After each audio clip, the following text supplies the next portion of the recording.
अगर इस पानी को ले जाना है तो मेरी परीक्षा देनी होगी। पूछो। बताओ, वह कौन सी चीज है जो टूट।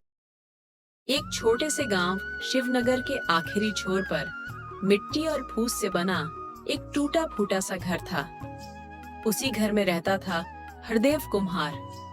हरदेव की पहचान बस इतनी थी कि वह गांव का सबसे मेहनती आदमी था और सबसे बदनसीब भी। हर सुबह अंधेरे में उठकर वह चाक घुमाता, मिट्टी गूंथता और बर्तन बनाता। लेकिन शाम तक उसका सारा माल या तो औने पौने दाम में बिकता या फिर बिकता ही नहीं। उस दिन भी वही हुआ। हरदेव के हाथ मिट्टी से सने थे, पर आंखों में थकान और बेबसी साफ झलक रही थी। घर से निकलते वक्त उसकी पत्नी सरिता बोली, कब तक ऐसे ही चलेगा हरदेव? रोज उम्मीद लेकर जाते हो और खाली हाथ लौट आते हो। हरदेव ने हल्की सी मुस्कान ओढ़ ली। क्या करूं सरिता, मेहनत मेरी है पर किस्मत मेरी नहीं। घर के कोने में बैठा उनका 9 साल का बेटा मोहन चुपचाप यह सब सुन रहा था। उसकी आंखें भूख से भरी थीं, पर वह कुछ कहने की हिम्मत नहीं जुटा पा रहा था। थोड़ी देर बाद उसने धीरे से कहा, बाबा, आज स्कूल में सबके टिफिन में कुछ न कुछ अच्छा था। क्या हमारे घर में भी कभी ऐसा दिन आएगा? हरदेव की उंगलियां कांप गईं। उसने बेटे को सीने से लगाकर कहा, आएगा बेटा, जरूर आएगा। लेकिन खुद उसके दिल में विश्वास से ज्यादा डर था। हरदेव की दुकान गांव के चौराहे पर थी, लेकिन गांव वालों के दिल में उसके लिए जगह नहीं थी।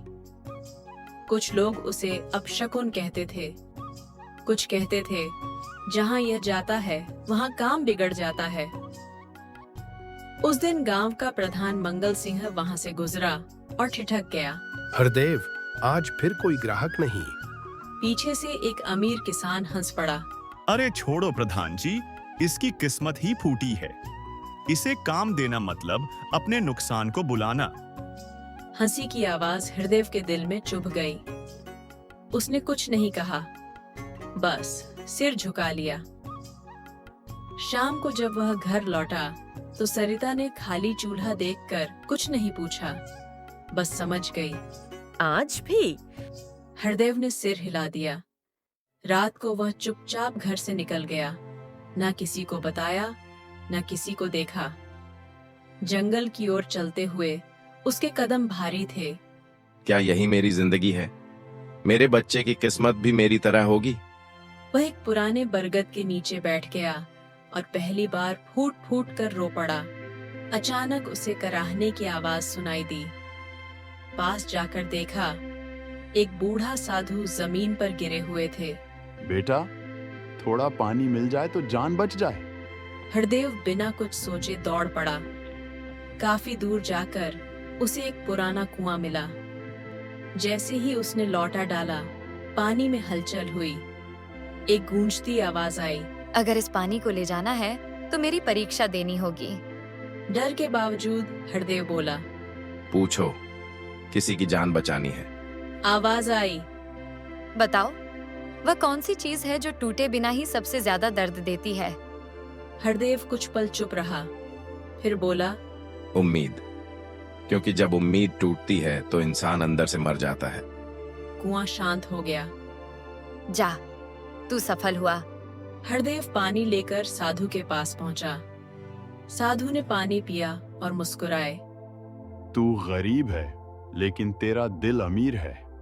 साधु ने उसे एक मिट्टी की छोटी मूर्ति दी।